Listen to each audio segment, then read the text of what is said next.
Good evening, brothers and guests. Welcome to Burlingame Lodge number 400's monthly Masonic guest speaker presentation.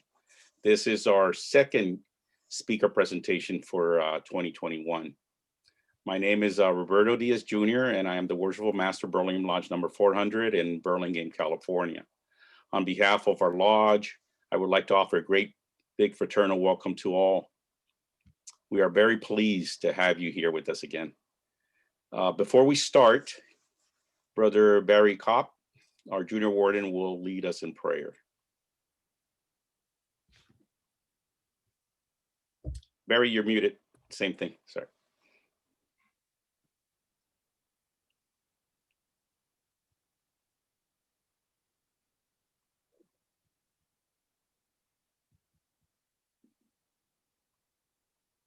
There we go.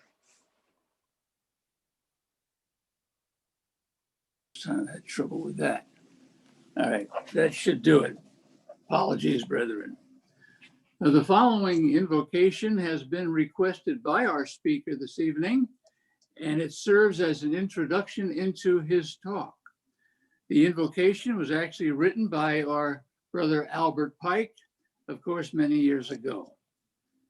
O Jehovah, our Lord, grand architect of the universe, who has created the heavens, the earth, all living creatures, and the souls of men, whose name excels all others on the earth, and thy glory is above that of all others in the heavens.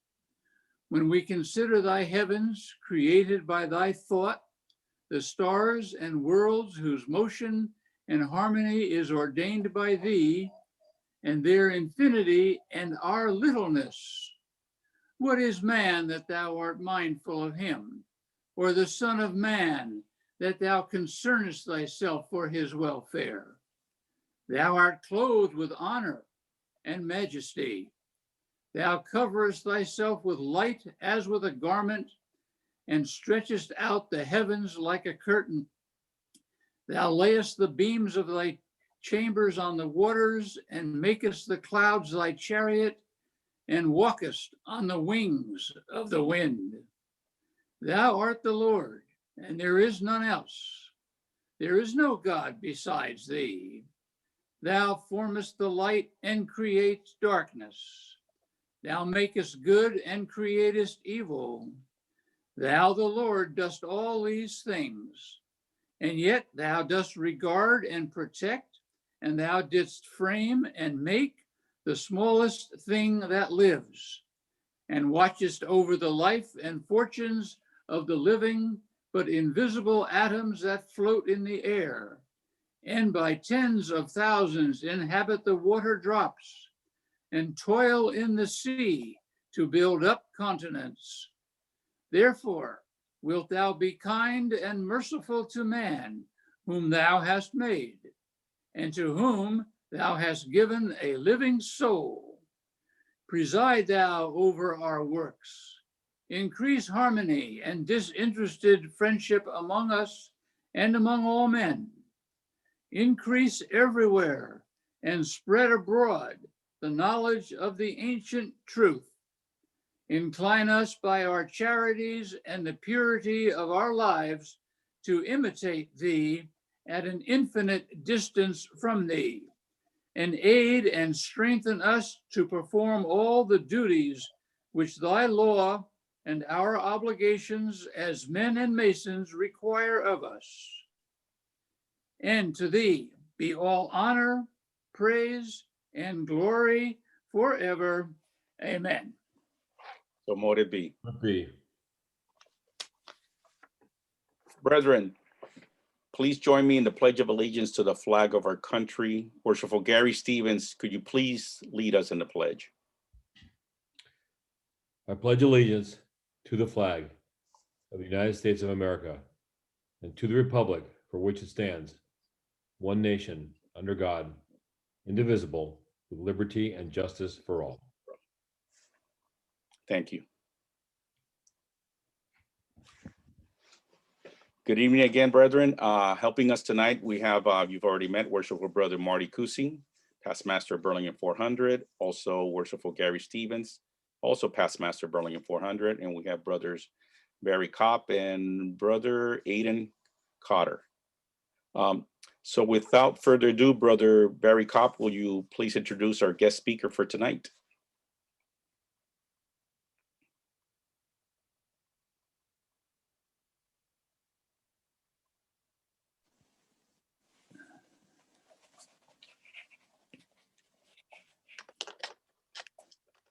Welcome, brethren, to Burlingame Lodge number 400 and our virtual lecture this evening.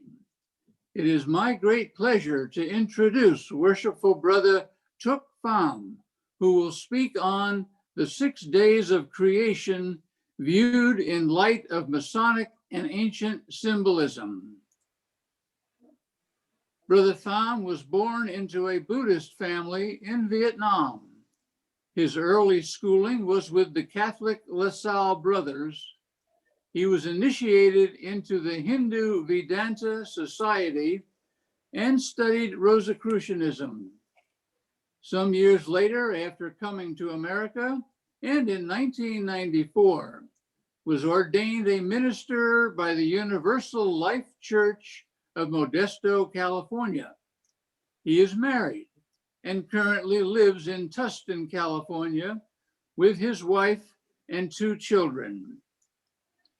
Back to 1975, Brother Pham left Vietnam and entered the US as a political refugee. He was 18 and had to begin his education again, attending night schools and colleges while working full-time. In 1985, he graduated magna cum laude with graduate degrees in computer science from West Coast University in Los Angeles.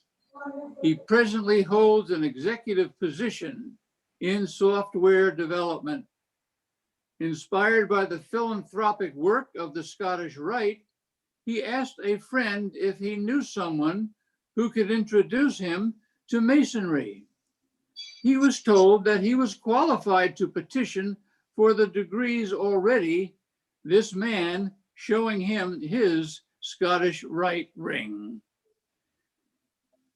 Worshipful Brother Pham became an entered apprentice in September 1993 in Saddleback Laguna Lodge, number 672. Passed to Fellowcraft in February 1994 and raised to the sublime degree of Master Mason in April 1994.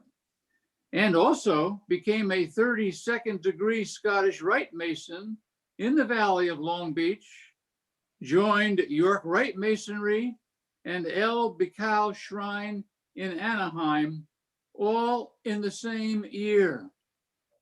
He became master of Saddleback Laguna Lodge in 2004 and received the highest honor a Mason can receive, the Hiram Award, in 2008.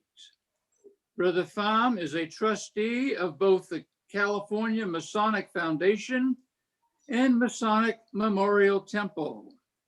In 2012, he was Grand Bible Bearer of the Grand Lodge of California. Brother Pham is a member of several Masonic research lodges: Philalides, Scottish Rite Research Society, Southern California Research Society, and Societas Rosicruciana. And now, Brother Pham, as we say, the virtual floor is yours.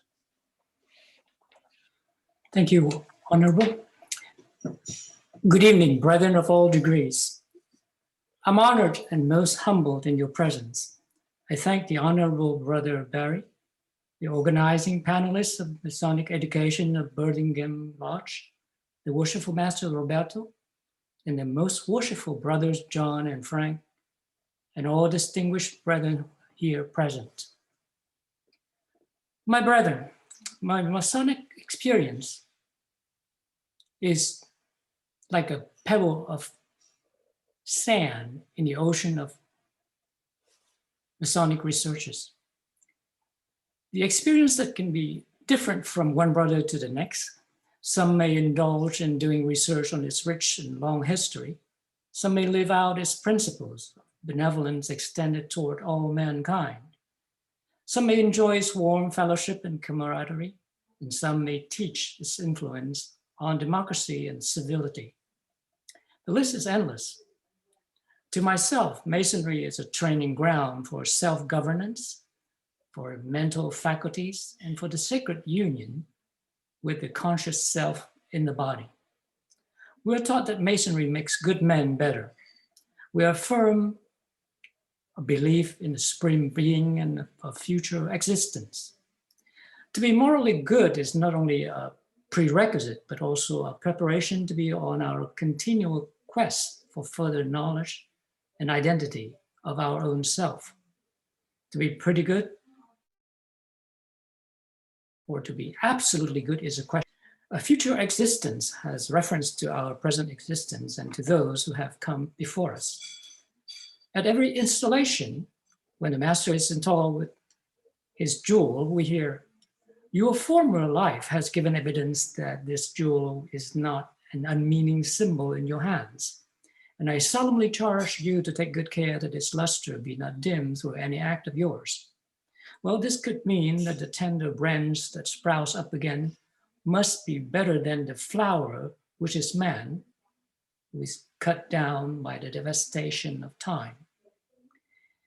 In the context of this presentation, we will refer to the conscious light as truth, which is symbolically represented by the ordinary light that made things visible to us physically. So to seek further light in Masonry could best be interpreted as further knowledge of self, as in man, know thyself. Masonry is a training field of minds by learning how to make better and spiritual use of the tools of the craft which have been carefully selected to impress serious truth on our minds. We hope to attain a higher level of understanding the constitution of man and his relationship with God and nature.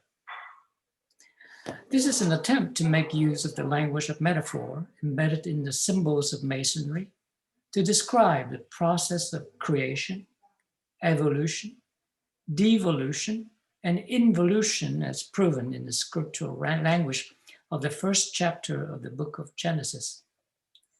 There are two parts of this presentation, which hopefully we can cover both. First, prep works, which enables us to learn how our ancient brethren wrought in 6 days without any sound of axe or hammer.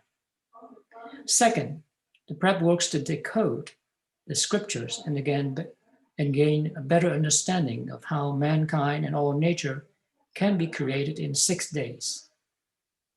I hope and pray that what's being discussed tonight will neither offend God or man. I'm sure there are plenty of errors and shortcomings of which I apologize in advance, and be ever ready to improve its content based on your feedback and counsel. Without any further ado, please put on your safety goggles, fasten your seatbelt, and begin our journey.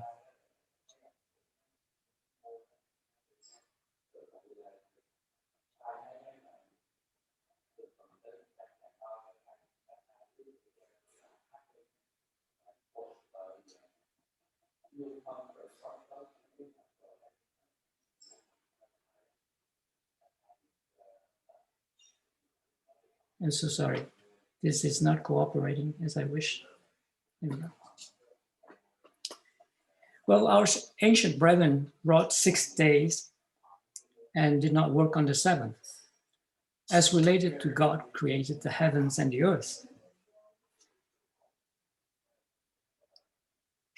From Sunday school, we learned that there are many elements in the 6 days of creation, from the nature, moon and stars and planets in the sky, and the waters above the firmament and the waters under the firmament, and all that. So if you're happy with that explanation, then we're fine. But for a Mason, we're seeking for something further.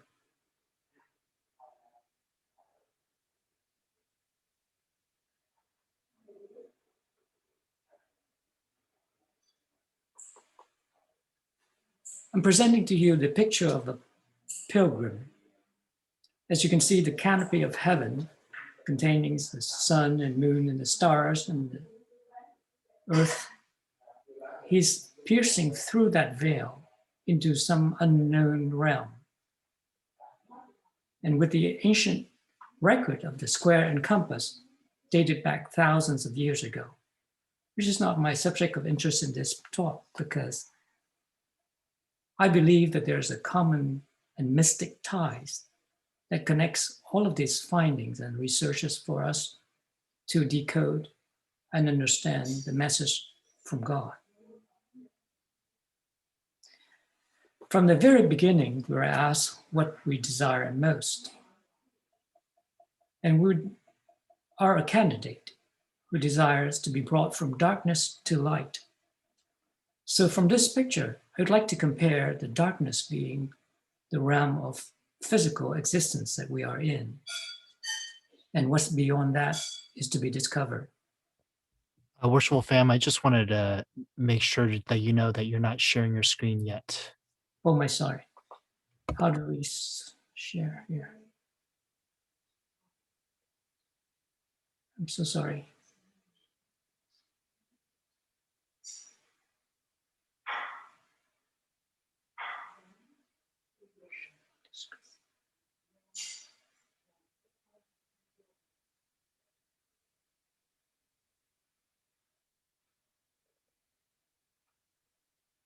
Can you see the screen now? Yep. And now if you just change over to your Presentation. slides. Okay, so there's the reason. Great. That's the one. So I hope we didn't miss much from the other screen here.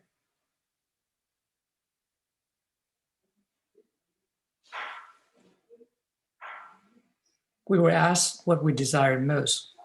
The answer is light. And from the door of the entrance to the lodge, we were introduced as someone who desires to be brought from darkness to light. If you have one takeaway from this presentation, I'd like to present this to you as a gift. You're looking at the bottom of page 159 of a ritual book published in 1910 of a California cipher book, and this is the 47th edition.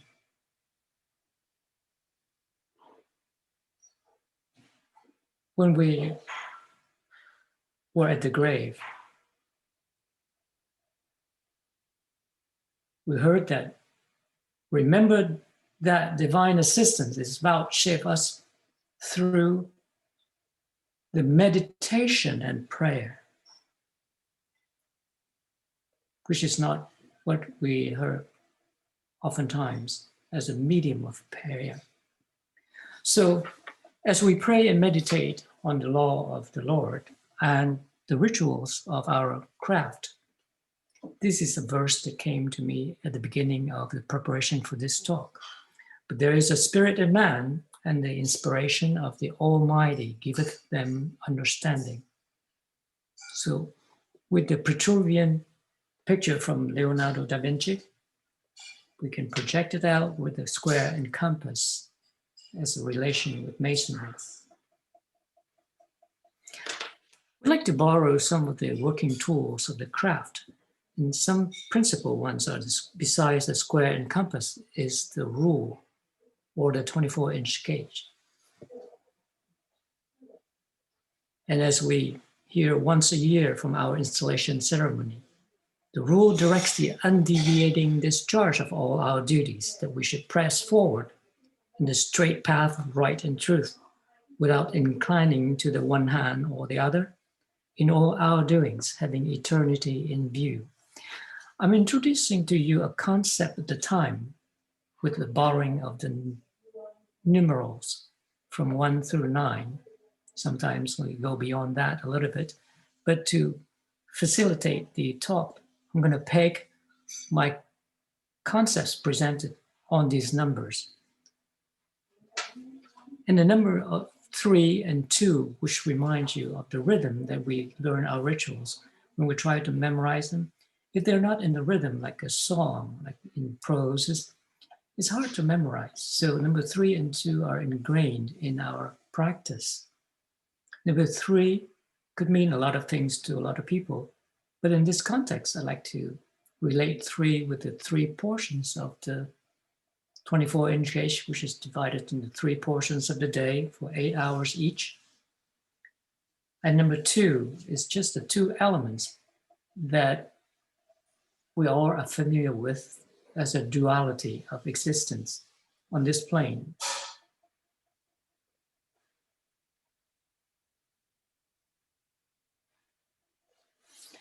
I'm going to present to you chapter 4 in Deuteronomy, which lists the elements of nature, the components that makes up this universe, and the 4 senses of our human perceptions.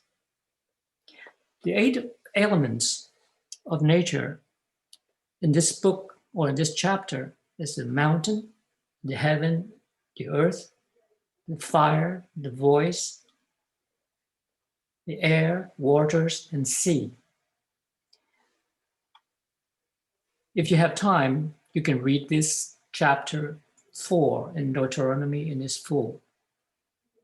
But this chapter is about the graven images. A lot of us think of idolatry or the sin that humans commit, but to some who has a spiritual discerning eye, will pick out or will selectively pick them out as the elements that make up nature. And this is a copy of the prayer which Honorable Brother Barry eloquently delivered for us today. It mentioned about the same thing: the heavens, the earth, light, waters, wind, air, sea, and the continents. So it's not by coincidence that these were transmitted to us through Albert Pike's writings and through the holy writings. Now we're going to select one of the 7 liberal arts and sciences, which is arithmetic. We're going to borrow some of the numbers. You can see that there is a number 1, 2, 3, and 4. And there's a 3, 4, 5 triangles, or 47th problem of Euclid. And up here above is the 9 pointed stars. So let's just leave that and hold that image.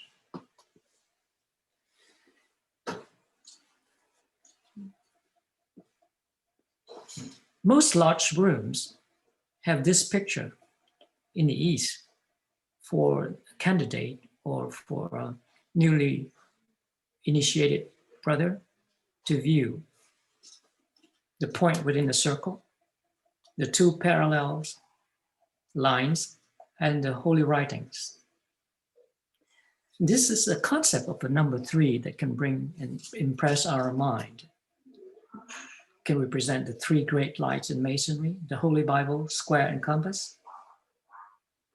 And with this compass, the great architect drew up a plan for the world. But it's easy to think of the circle as a symbol of divinity. In Vedanta, the definition for God is a circle whose circumference is everywhere, and the center is everywhere. And the definition for man is a circle whose circumference is everywhere, but the center is within each of us. So with a square and compass, we can represent the heaven and the earth in a way that in the square or a cube, to extend it out in 3D, you have the 4 sides, the 6 faces, and the 8 corners. Those are the numerals that can represent the earth, which I will explain when we come to the next part. But by coincidence, I just looked up the number pi, and the close approximation of the pi number is 22 divided by 7, which give us 3.142857. So I would ask you to hold this number in your mind for the following present slides.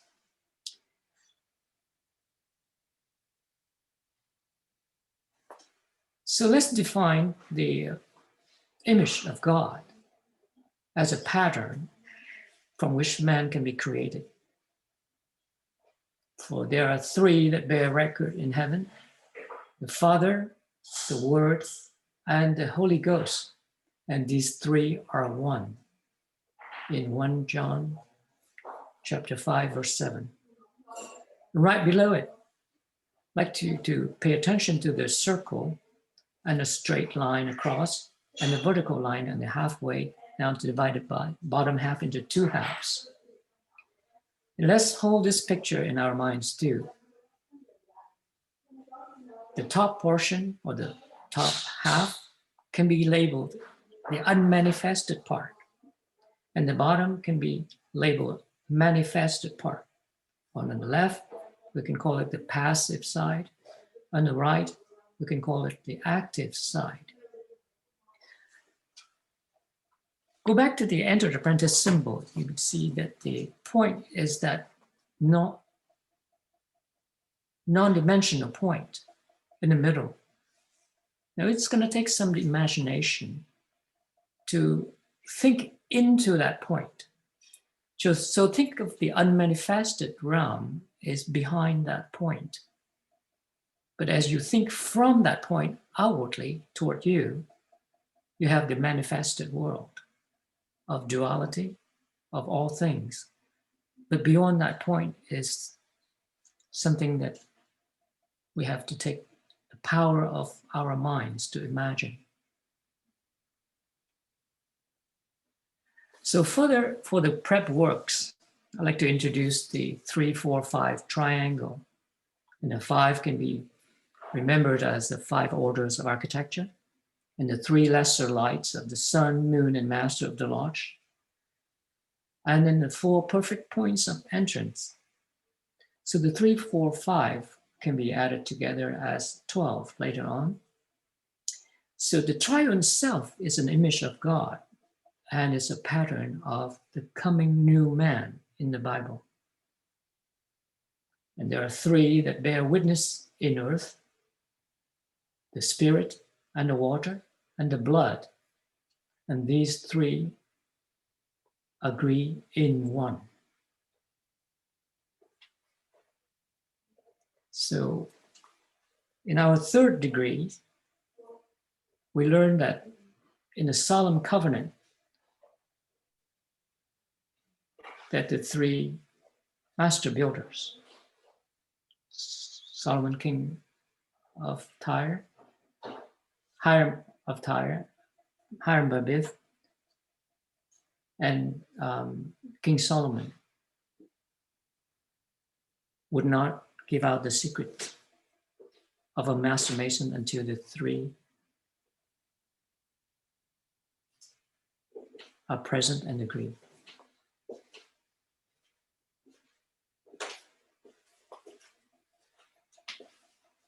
As you are holding on to these images, the 12 points in the circle can be divided evenly. We can call them the 12 nameless points, or we can label them anything at all. And you're looking at the archetypes of the Zodiac symbols, which stands the test of time. From time immemorial, mankind have used these symbols for different purposes: to symbolize the constellations, to symbolize the different aspects of our life in horoscope. And coincidentally, the number 7 that we looked at it earlier can be called the pattern and the likeness of man. If you take out your calculator and you take 1 divided by 7 or 2 divided by 7 all the way to 6 divided by 7, and you can see that the decimal points, the fractional parts, are infinite. But there's a repeated cycle of the 6 numbers, 1, 4, 2, 8, 5, 7, repeatedly. And if you take 7 divided by 7, you get 1, which is unity. And on the 7th day, God ended his work, which is made. He rested on the 7th day from all his work, which has made.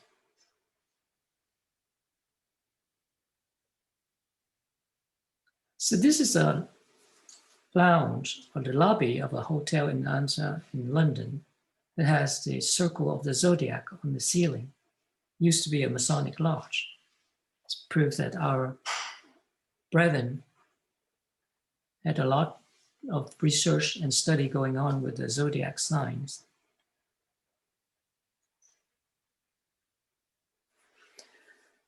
This is a plate, a printing of a picture of the first day of creation.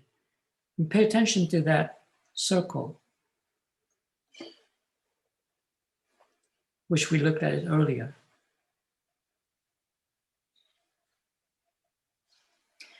And we remind ourselves that the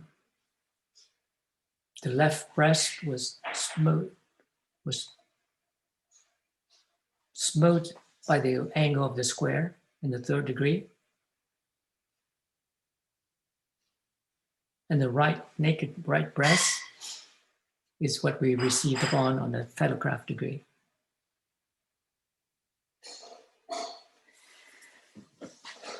Now we go straight to the very first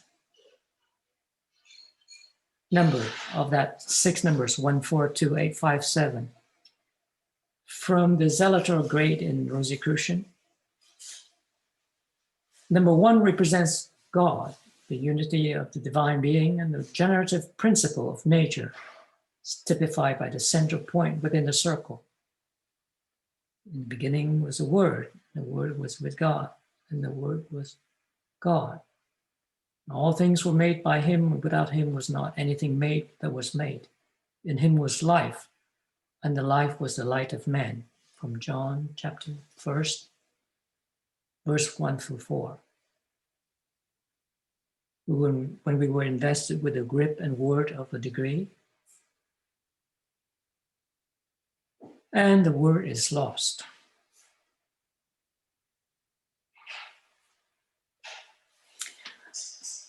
Go back to the installation ceremony. We were presented with the jewels of the 12 officers of the lodge. The chaplain, the treasurer, and the titler. The chaplain is the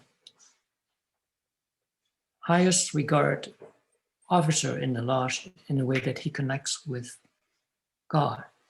And he prepares us to be admitted to that society of the blessed in the realms of life and light eternal. And the titler set a guard over our thoughts and deeds so that we may not offend God and man. And this is a representation of a strong will, or the abstract will, or the pure intelligence. And our marshal, he presents motion. He moves around. He is in charge of all processions of the lodge. Pythagoras said that with 3 elements, we can explain all phenomena in the universe. And these 3 are consciousness, motion, and the abstract will or spirit.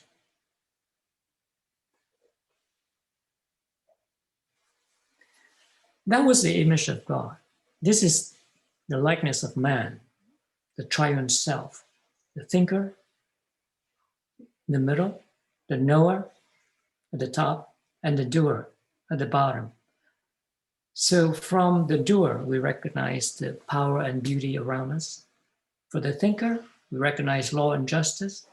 And for the knower, we recognize our self-knowledge and identity. So these 3 pedestal officers represent the triune self. Normally they're separated, but in a complete matter, these 3 are present and agree and become one.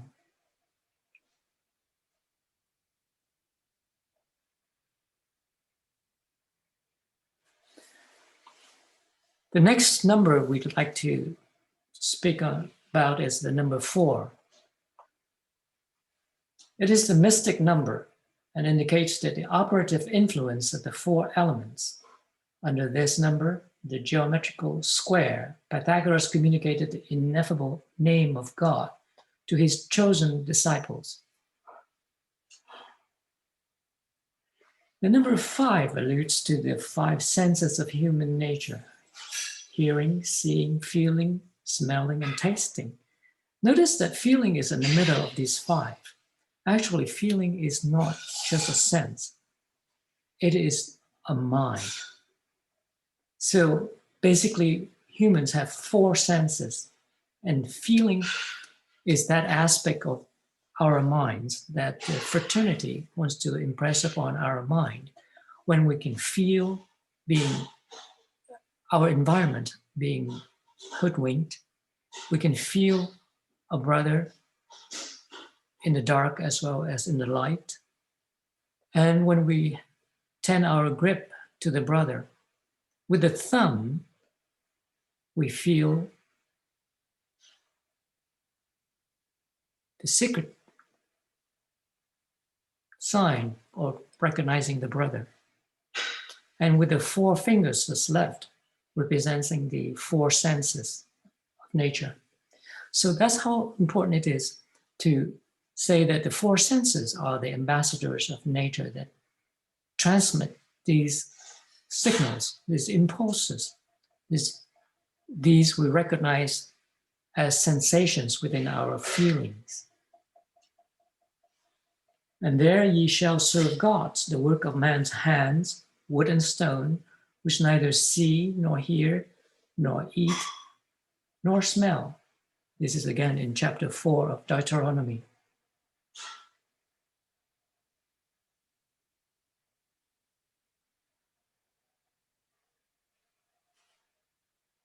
In our obligations, we heard of these words like the beasts of the field, or the vultures of the air, and burned to the ashes that cast to the 4 winds of heaven.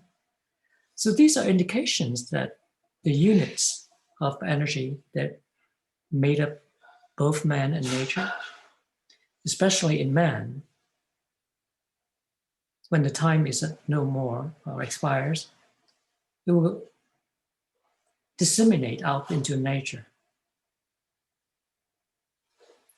The heaven, spirit, waters, and earth are the 4 components that are describing the process within ourselves. And light, life, form, and physical are the 4 components of nature, which makes up the 4 elementals: fire, air, water, and earth. These you can find in the 1st chapter of Genesis. For the heaven and the earth and the spirit and waters, there are actually an operation, the mechanics of a generator in the inner self, not just within us, but within all units of nature. So when you think of a constitution of man, think of the large room. When a candidate comes in, you can treat it like a unit in nature. Our function, our duty is to aid and assist all distress-worthy brothers, meaning there are units that are lesser developed in the progressive order. In Masonry, the degrees are taught one by one, progressively. When you are at the altar, you reconcile and bring into terms the 2 aspects, the sun and the moon, on the rods of the deacons.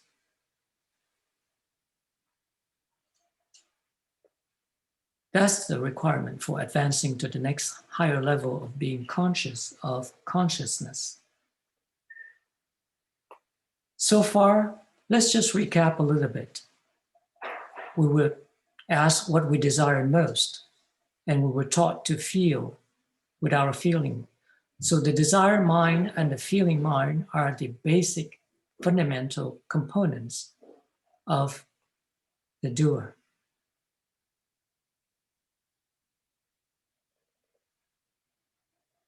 This is to bring us to the level of awareness that we are not completely ourselves. We have our minds, we have our body, and we have our spirit. So in order to enhance our experience in our degrees, we can look at all of these 12 officers as part of ourselves, one by one. Each has its own function. But eventually, these 12 will come together in unity with that cement of friendship as a common mass.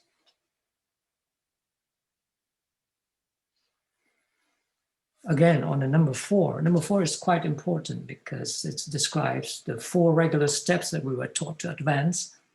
You have 4 points, but you can advance from the first to the 4th with 3 regular steps. It also describes the mechanics of a point to a line, from a line to an angle to a surface, and a surface to an edifice. That is the progress or the steps necessary for a form to be formulated or to be created, from thoughts to things.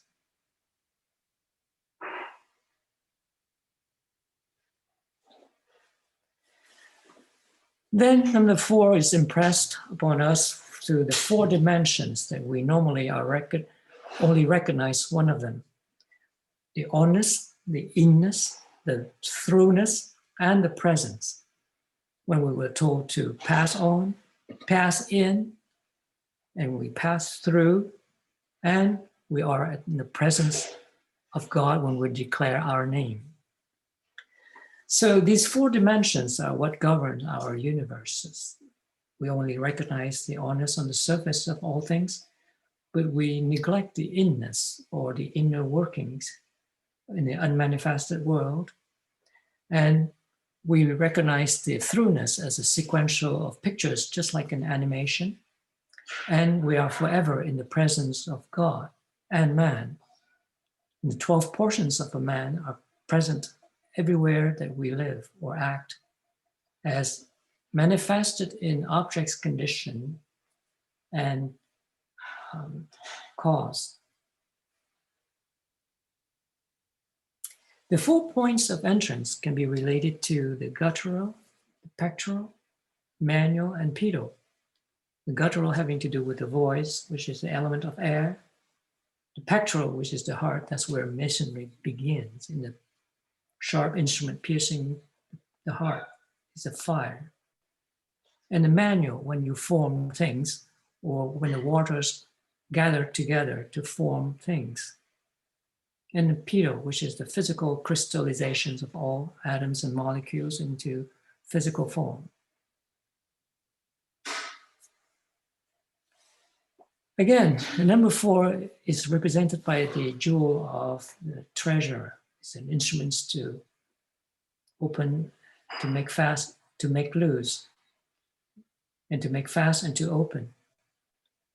It is a cross-action energy in the universe, in the optical nerves in our brain, to give us the ability to see 3D, and the 4 rivers in the Garden of Eden, which is stemmed from one point, but there were 2 that flowing in and then 2 that flowed out.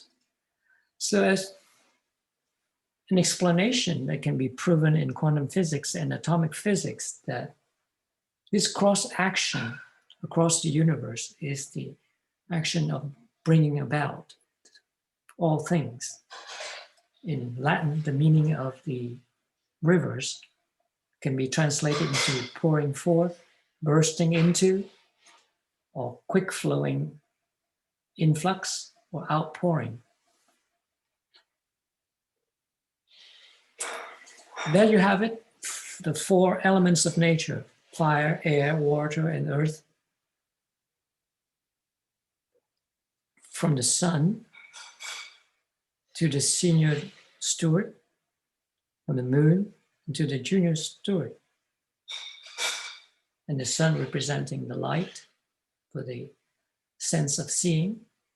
And the senior warden, one of his duty is to collect dues and subscriptions. And the moon is representation of water, related to water, and the touching and tasting. And the junior steward for the physical nourishment and to provide for the festivals of the lodge.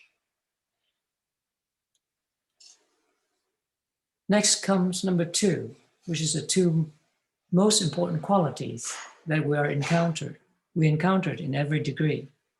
When we hear that the junior deacons to carry the message from the senior warden in the west to the junior in the east, that is the passive aspect. And the senior deacon to carry orders from the worshipful master in the east to the senior warden in the west, the orders has the active component to it.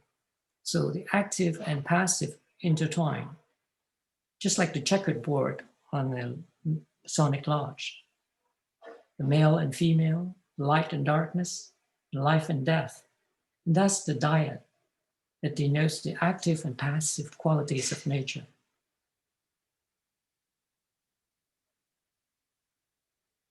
In the beginning, God created the heaven and the earth. The earth was without form and void, and darkness was upon the face of the deep. And the Spirit of God moved upon the face of the waters.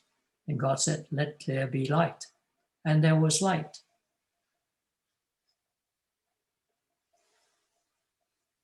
In this verse alone describes the duality, the polarity, the heaven, which is real or the permanence realm, and the earth, which is an illusion.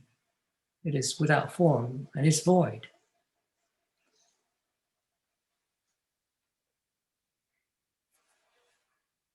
Let me pause a moment here and bring you to the first degree.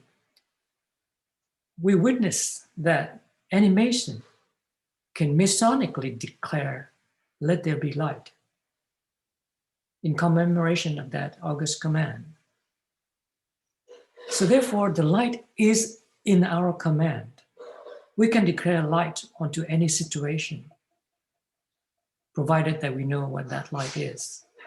It's the light that darkness cannot comprehend. This is the whole meaning of seeking further light in Masonry. We were told that we have to be good. What can be better than good? Most of us can be proud of our moral and virtues. We practice that all of our lives. It's what made fraternity great from ancient times. But to seek further light has something to do with something better than good, something beyond the light that is visible to our eyes. So that's the purpose of this talk. So the 2 energies reminds us of the tree of life or the perfect columns when we first enter, and the broken column when we learn from the 3rd degree with the weeping version and the symbol of death.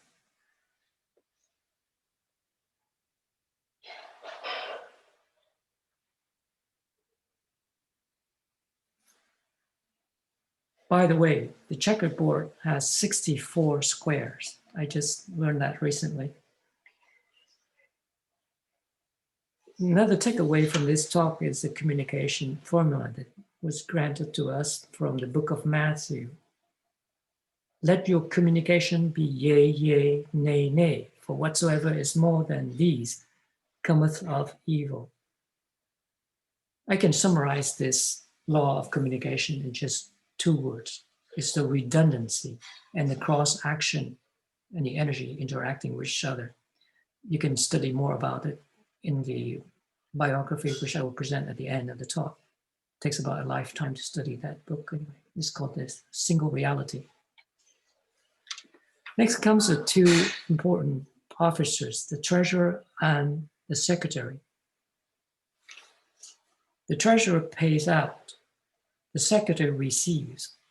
So at this cardinal point, which is the West, the treasure disseminate, or the birth of the units in the realm of manifestation. It's a beginning of all manifestations. That's where duality begins. And on the other side, in the East, at Capricorn, the secretary represents something that receives, that where all brethren come into unity, all units become one. When the triune self are completed, there's no more time, causation, and space. It is a conscious sameness. It's a representation of love. Next comes the number 2. So we went through 1, 4, and 2. Next comes the number 8. It is the primitively law of nature. We've seen the 8 images of nature in the prayer. We heard that. And the 8 hours of the day from our 24-inch gauge.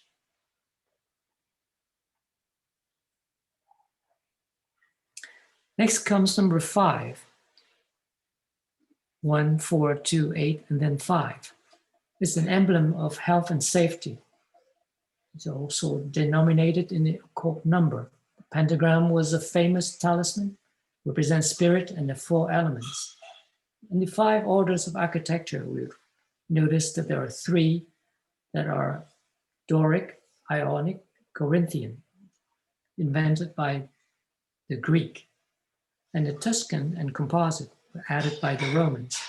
We pay more attention to the ones invented by the Greek because it begins with the letter G, stands for God, and the ones added by man, 2 of them, Tuscan and Composite. That's just a way to remember it. And in a house, when it's divided, 3 against 2 and 2 against 3,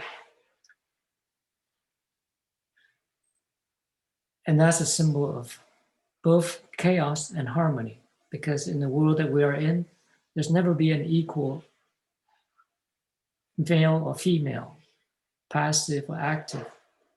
Only in the large room, when these 2 aspects come into turn, that unit can advance. Otherwise, on the outer world or the manifestation, the number 3 and number 2 act and interact with each other. However, when 2 or 3 are gathered together in his name, there he is in the midst of them. Matthew chapter 18, 20.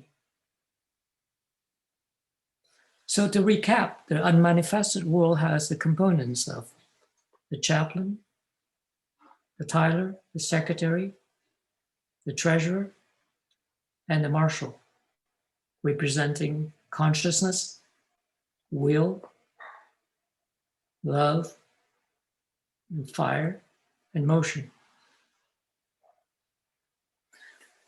The last number is the 7, which is a sacred number and a perfect number in terms of most venerable, since it refers to the creation of the world according to the Mosaic cosmogony.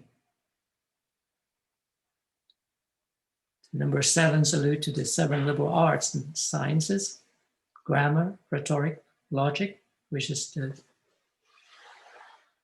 trivium, and arithmetic, geometry, music, and astronomy, which is the quadrivium. So the number 3 represents the triune self, and number 4 represents nature, the 4 senses.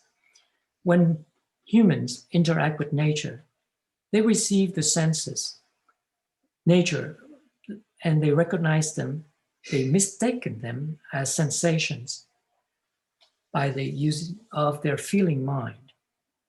That's where the trouble begins, when this life is very short and is full of trouble because of the recognition of these sensations that mankind falsely identify himself with these sensations. And therefore we act upon our passions and we have preferences in our actions.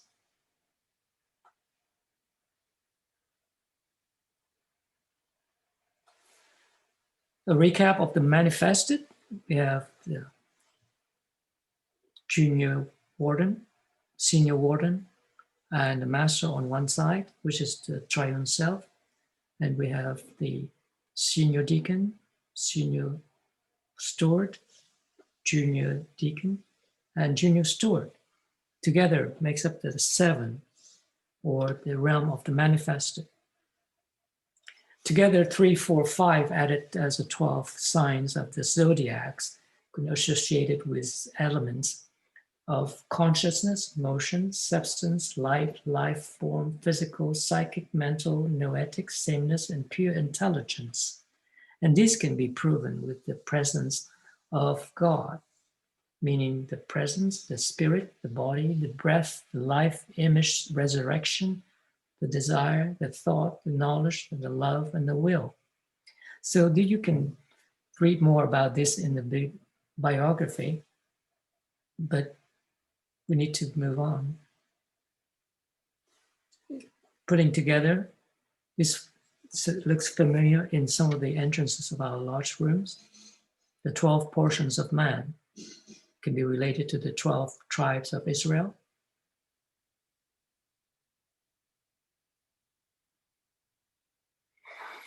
So let's summarize the concept that we've seen so far.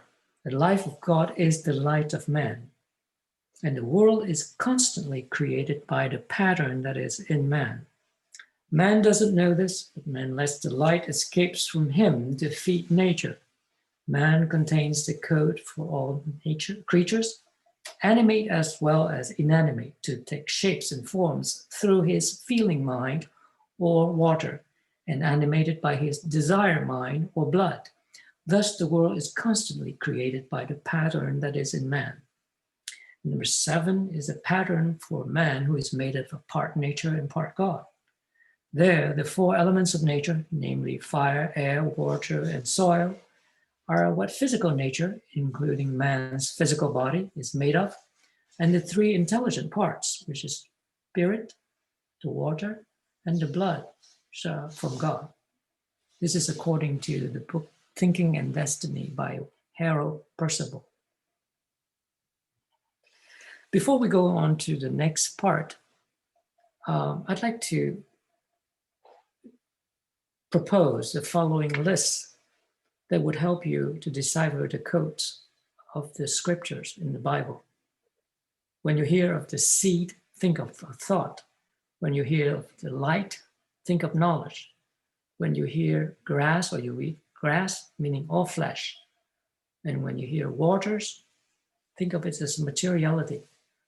When you hear the wind, it's life. The light, you think of life of God. And the water is a feeling, the blood is a desire. The fruit, think of destiny. To eat is to feed on the light. To live, meaning life and light eternal. To die is when we are subject to birth, growth, and decay and death. And being righteous is to live according to the will of God and abide by God's word. And the wicked or the ungodly is when God is not in all your thoughts. Heaven or heavens and earth, tree of life, and the tree of knowledge of good and evil. And Satan, when it's going to and from the earth and walk up and down in it. So these are the hints or the clues to that puzzle of the 6 days of creation. And this is a representation of the tree of life, where you have a constant flow of energy, constantly creating. And the Lord God said, behold, the man is become as one of us to know God, good and evil. And now, lest he put forth his hand and take also of the tree of life and eat and live forever. Genesis 3, verse 22. And it's the tree of the good, the knowledge of good and evil. But of the tree of good, of the knowledge of good and evil, thou shalt not eat of it, for in the day that thou eatest thereof, thou shalt surely die. Genesis chapter 2, verse 17. Before we go on, I'd like to pause for a few minutes and let someone who might want to have some question?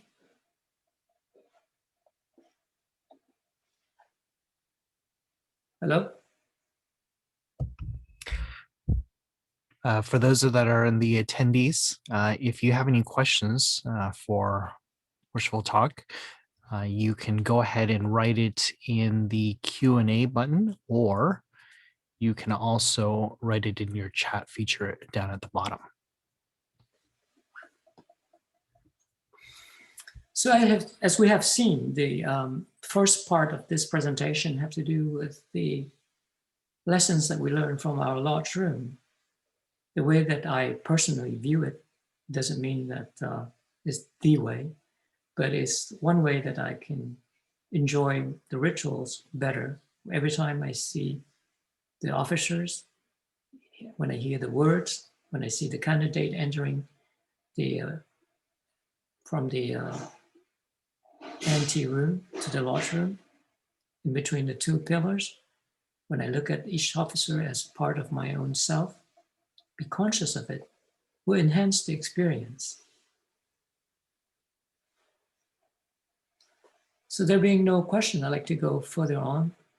How are we doing on time, please? We have approximately another 10 minutes. Okay, great. So I'm going to go through the 6 days of creation as presented in the first chapter of the book of Genesis. The first day is describing what I've just said in the first part. Notice the divided. Light is divided from darkness. That's a puzzle. Because I thought it was having to do with something of a big bang of some sort in the great darkness or the black hole. But then it could be simple. It could mean that the light is divided from darkness, is separated from darkness. The light is for the day and darkness is for the night. And since mankind loved darkness so much that they are always in the night. And in order to receive that light that governs the day, which is the realm of eternal or the permanence, we have to either declare it or we have to yearn for it. And when you seek something, it will present itself.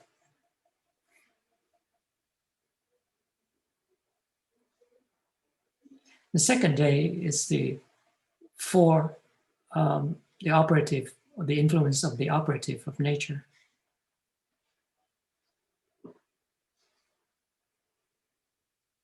Again, we have the division, divided the waters from above the firmament and the waters from below or under the firmament.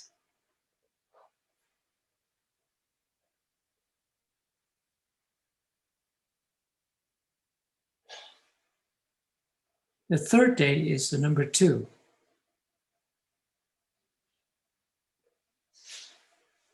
When water gathered together, it is forming things, or things are formed.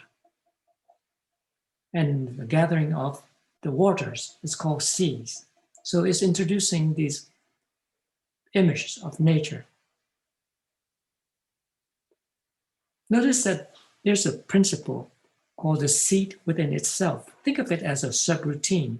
It's a recursive subroutine when it's being called by itself in a computer program. So you have a 2-track computerized system. One is the tree of life, and one is the tree of the knowledge of good and evil. In the tree of life, you have that perpetual engine that goes on forever. But in the tree of the knowledge of good and evil, you will be subject to the action of time. In the tree of life, you have that perpetual engine, which has the seed within itself for multiplication and self-replication. And each day ends with the evening and the morning, which is the workings of the 4 elements that we talked earlier. The 2 energies of light and darkness. When you have a full day or midday, you have a full light. When you have the evening, you have the more light, but lesser light and more evening, more darkness eating into the night. So when at midnight, you have the full night, which is full of darkness energy. And in the morning, you have lesser and lesser darkness and fuller and fuller light. So the sequence of morning, midday, evening, and midnight is the progression of the 4 steps of all things to come about. This is the becoming of all things. So number 4 represents 2 things, the sequence of 1, 2, 3, 4 as the 3 regular steps, or the cross action of light and dark energy. And in the 4th day, on the 4th day, we have number 8 and the 8 images of nature. This is where the time comes in the signs and seasons for days and years. You have the light upon the earth from heaven.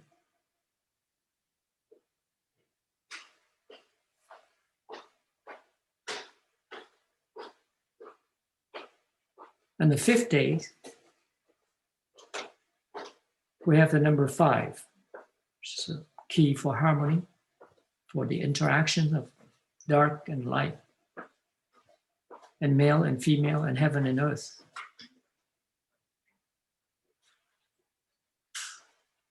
At this stage, the waters is brought forth. All things are brought forth from waters. And you have the great whales, or some books call it the monsters of the sea. And the winged fowl of the air, and that fly above the earth and multiplies. And on the 7th day, this is the birth of the spiritual man in the image of God.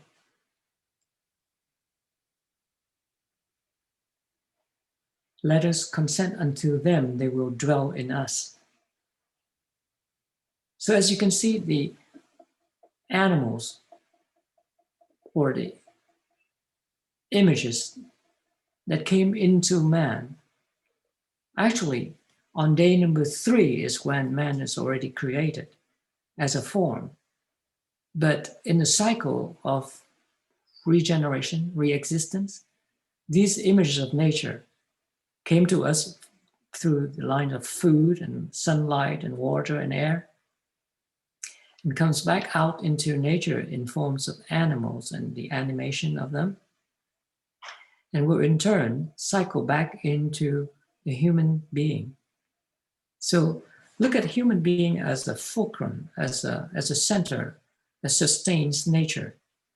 We are fed from the light of God, the life of God through the light, and nature feeds on the light of our doings and our thinkings and our words. This is a concept that is a bit hard to imagine, but think of it as a cycle of all of the units in nature. God said, let us make man in our image. Male and female created them. I need to open a parenthesis here that the first man, or Adam, is translated from the word dust or earth. And when he was first created, he was male and female both. And he was named Adam.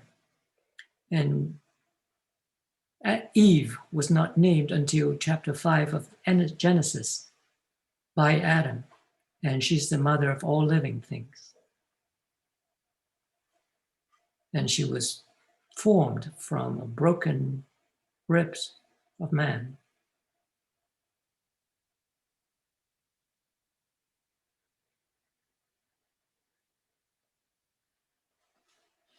So every herb bearing seed, and the seed within itself principle, is the key to the multiplication and the generation of all things. And we shall take them for meat. Remember, taking them from meat is to feed on them. So they supply us as food, but we supply them as light. So it's a cycle.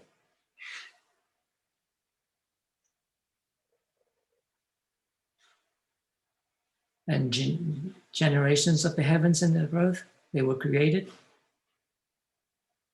multiplied into infinity.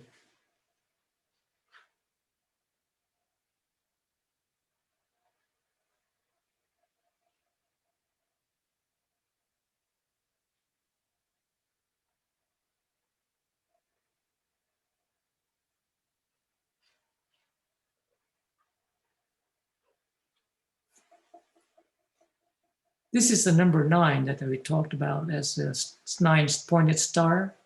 If you take 1 through 8 divided by 9, you have that infinite numbers. So it's a symbol of infinity.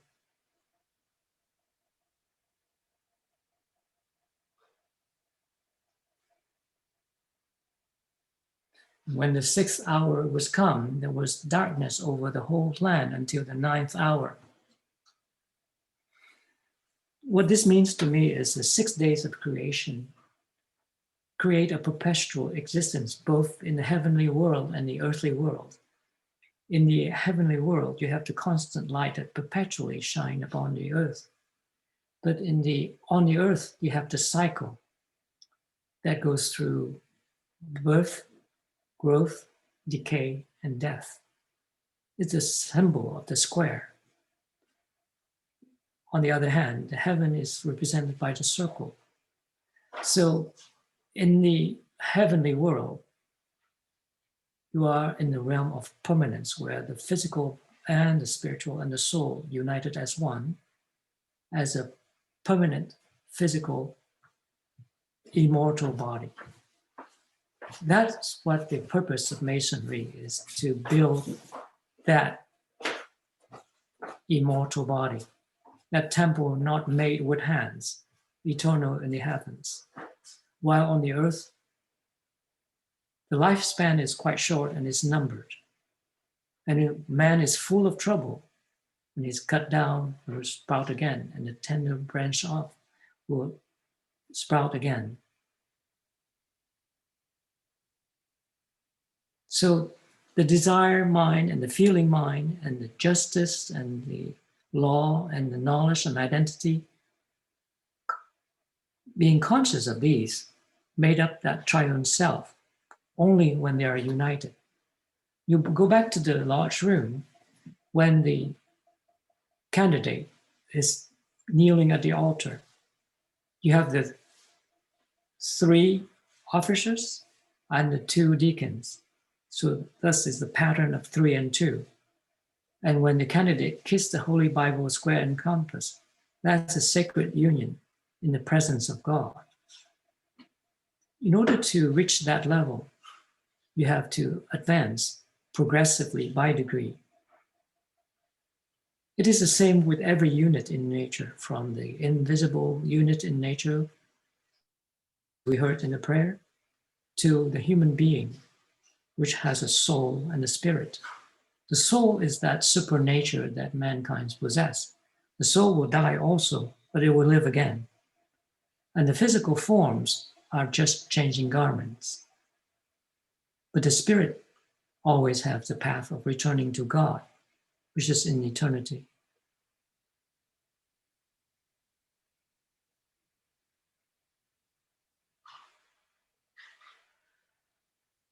So these are the doctrine of signature, where you can see the elements of nature in the forms of food that can relate to the human organs. This correspondent theory existed from time immemorial.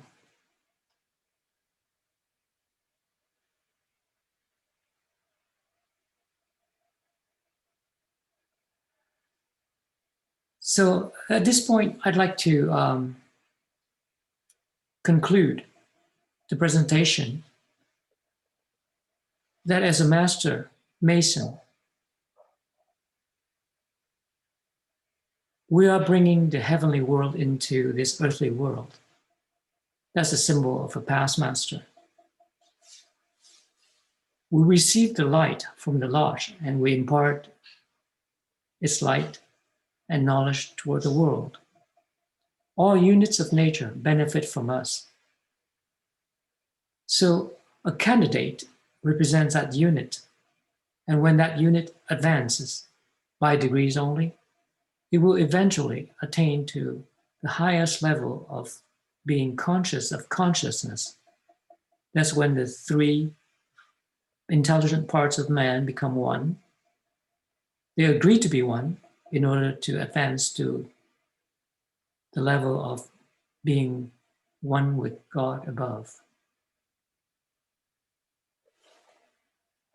So that is what I have for today. I hope that I did not bore you, but I'm open to questions. For by answering these questions, I will educate myself a lot more. Thank you for listening.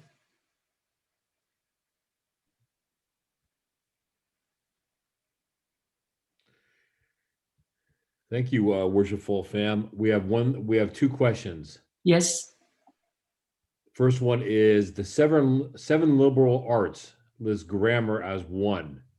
Can you comment on that? I need to ask Brother Andrew, what does that mean? List grammar as one, meaning the first one?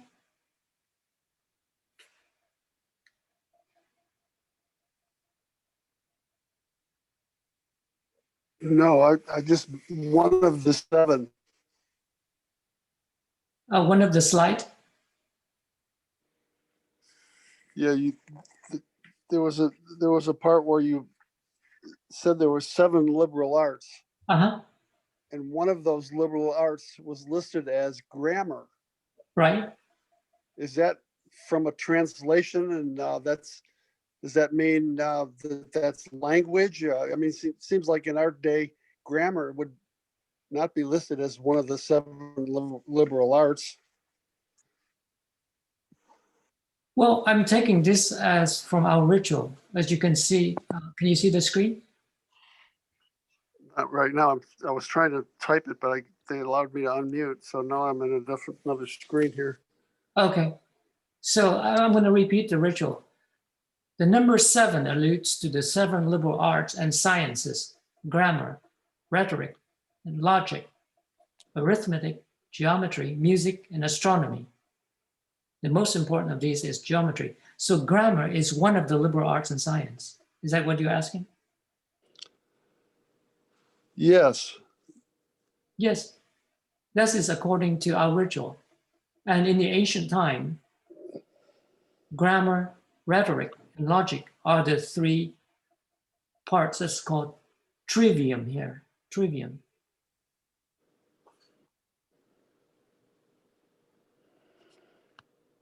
Okay. Well, I'll have to contemplate on that and ponder that and see if I can get some meaning out of it.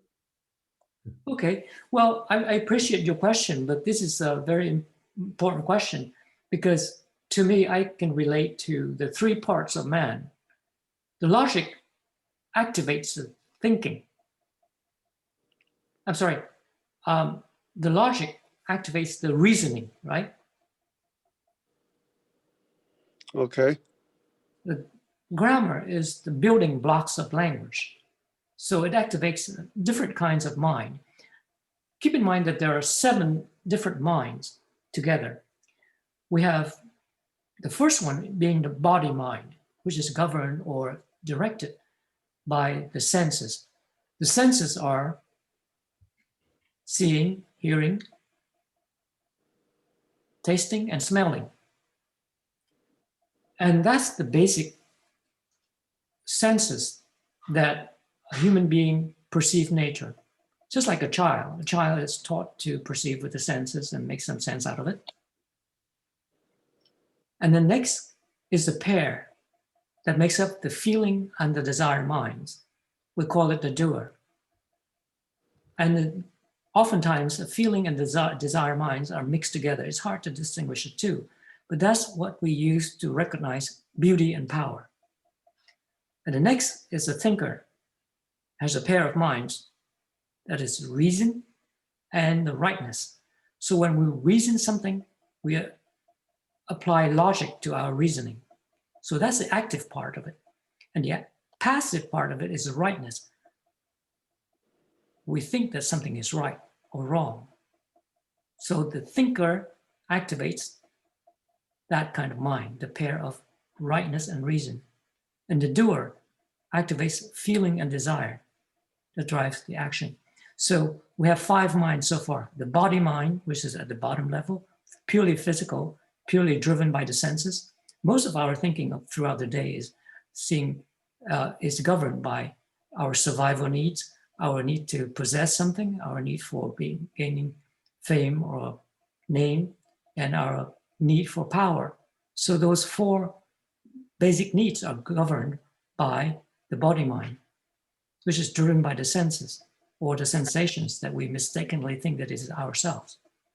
And when you act in the capacity of a doer, you separate the feeling mind and the desire mind. As an example, an artist, a very good one, utilizes his feeling mind to the utmost. You're going to separate the two. And the thinker, having to do with the logic, the thinker, the thinking part, and the rightness and reason, that's the actively reason and passively writing or the rightness. And then the last one, which is the minds of knowledge and identity. We constantly identify ourselves with something, either with a higher power or with something else. So with the knower, meaning the master of the lodge, activates the minds of knowledge and the minds of identity. So in relation, or we map it into these 3 sciences, grammar, rhetoric, and logic, I would say that rhetoric is the highest form because it's the most difficult art to study in the field of communications. So that would leave logic as for the thinker, and grammar is for the doer. That is the basic building blocks of language. So with language, with the words, you can create things. Words are powerful. So I think grammar deserves to be a science. Thank you very much. I appreciate that. That's a great answer. Oh, thank you. Thank you so much for the question. And the next one, please. Worshipful Took, we have one more and about 2 minutes left. This will be a long question. Hopefully you can answer this. Sure. While the ancient zodiac is implied in our ritual by the ecliptic first degree, the globe atop Jachin, showing the position of the fixed stars and the honored position of the liberal sciences of astronomy, second degree, and the line of the tribe of Judah, aka Leo, third degree, the zodiac is not expressly described in our text that appears even more clear in the 4 banners of the royal arch. Do you have opinion on the connection between the lion, ox, man, and eagle as those symbols appear in the seal of the Grand Lodge, and the fixed zodiac symbols of the seasons, Leo, summer, Taurus, spring, Aquarius, winter, and Scorpio fall? That question comes from Brother Christian. Wow, this is heavy duty. Thank you so much, Brother Christian. This is a great question because I've attended a seminar when they talk about the lion, the ox, man, and eagle is related or described in the Bible as well. And I never thought deeply into these 4 animals. But when we think together, let's think of together here. There's a lion with Leo, it's for sure. Taurus with spring, I'm not sure. But from what I've studied in the circle of the zodiac, the Leo represents life. Taurus represents motion.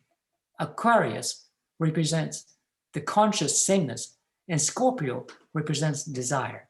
So let's separate the 2. I mean, so how are they connected?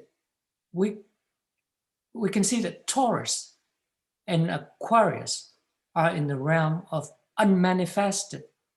This is a realm of fixed. Well, in the lodge room, you see that the north part of the lodge room is always dark. They're fixed. In the Grand Lodge officers, only 12 of them change positions every year. But in the fixed position in the lodge, you have people don't advance in the degree. For example, in Leo, which is life in our example earlier, Leo is a part of the senior steward. And Taurus, which is motion, is a position of the treasurer. And Aquarius is a position of a secretary. And Scorpio is the desire, which is a position of the senior warden. So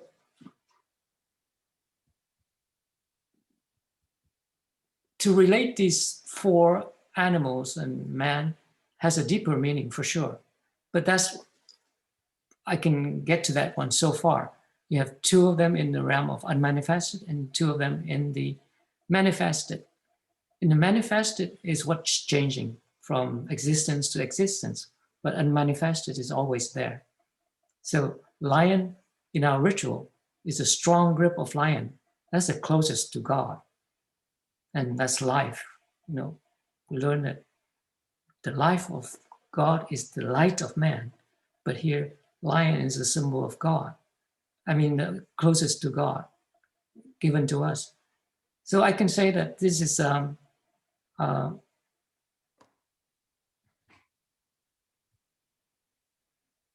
if you want to look at it as the four elements of nature also, man is the last one in the chain.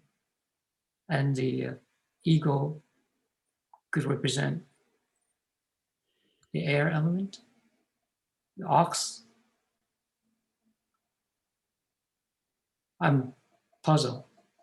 Do you have any thoughts on it? Well, worshipful talk. I think we come to the end of our time here.